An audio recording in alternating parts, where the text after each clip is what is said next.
নিয়েন না ভাই, আমার ভয় লাগতেছে।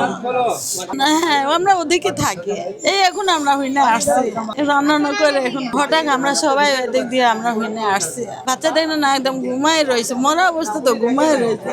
সবাই মা বাবা সব শুয়ে আছে এরকম, আর মনে হয় নাকি মারা গেছে, মানে শুয়ে আছে। যে বাবুটা মারা গেছে সে আমার মামা মামা বলে ডাকতো। যখন যখন আসতাম তখনই মামা বলতো, দৌড় দিয়ে বাসায় থাকতো না, আমার কাছে চলে আসতো। এখন আয়া দেখি যে এই অবস্থা। আমি আমার মেয়েকে স্কুলে টিফিন দিতে গেছিলাম, তখন টিফিন দিতে যখন যাই তখন দেখি কোনো কিছুই না। তারপরে 5 থেকে 7 মিনিট হয়েছে আমি টিফিন দিয়ে আসছি, আসার সময় শুনছি যে একটা ফ্যামিলিতে ওই বলছে যে ঘরের মধ্যে বাবা মা বাচ্চা সব মারা গেছে। কি মারা গেছে? তো এখানে ডেক রান্না হচ্ছিল অনুষ্ঠানে, তো ওনারা পুরুষ মানুষেরা কয়জন দৌড়াই গেল, যাই দেখতেছে যে 3টা লাশ পড়ে রয়েছে, একটা নাকি ফাঁসিতে ঝুলছে। তারপর 2 বাচ্চাকে আগে বের করছে, বের করে নিয়ে গেল ডাক্তার দেখাইতে, তো দেখছে যে নাই। তারপরে ওনার হাজবেন্ডকে বের করা হয়েছে, তারপরে ওনার ওয়াইফকে চাদরে দিয়ে বের করা হয়েছে।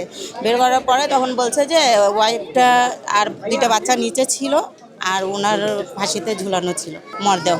আমাদের বাড়িওয়ালার দোকান আছে, চা দোকান, উনি তো কালকে ওনার ওয়াইফ চা পান সুস্থভাবে ভালোভাবে নিয়ে আসছে, কথা বলছে সবার সাথে। আবার সকালবেলা ওনার বন্ধুর সাথে নাকি উনি যায় 10টার দিকে চা খাই আসছে দোকানে, চা দোকান দিয়ে ভালো ছিল, কিন্তু 11:15টার দিকে এই 4টা মরদেহ লাশ পাওয়া গেল। সঞ্চয় টাকা নেওয়ার জন্য আসছেন, আসার পর ওনার বড় মেয়ে আর যে সমিতি সঞ্চয় টাকা নেন উনি গিয়েছিলেন রুমে গিয়ে দেখেন যে মাসুম ভাই যিনি, ওনার গলায় দড়ি দেওয়ার কারণে কিস্তি আলী সমিতির যিনি সঞ্চয় নেওয়ার জন্য গিয়েছিলেন উনি এখানে এসে চিৎকার পাটকার শুরু করার পরে এলাকাবাসী যারা ছিলেন, সবাই আমরা যারা এলাকাবাসী আছি, আমাদের মা চাচি খালা বোন আবার আমাদের ভাই ভাইদের চাচারা যারা ছিলেন, ওনারা সবাই একত্র হয়ে আমরা গিয়ে দেখি 4 জন ঘুমন্ত অবস্থায়। পারিবারিকভাবে আসলে ওনাদের যেটা শুনতে পারি আমি, আমার এলাকাবাসী মা চাচিরা বলছেন যে কালকে রাত্রেও নাকি ওনাদের প্রায় অনেকক্ষণ কথা কাটাকাটি বা একটা ঝগড়া বিবাদ হয় ওনাদের সাথে। আমি আপনাদের সোশ্যাল মিডিয়ার মাধ্যমে সবাইকে অনুরোধ করব, প্রশাসনিক যারা আছেন এটা ভালোভাবে যেন তদন্ত করা হোক, এটা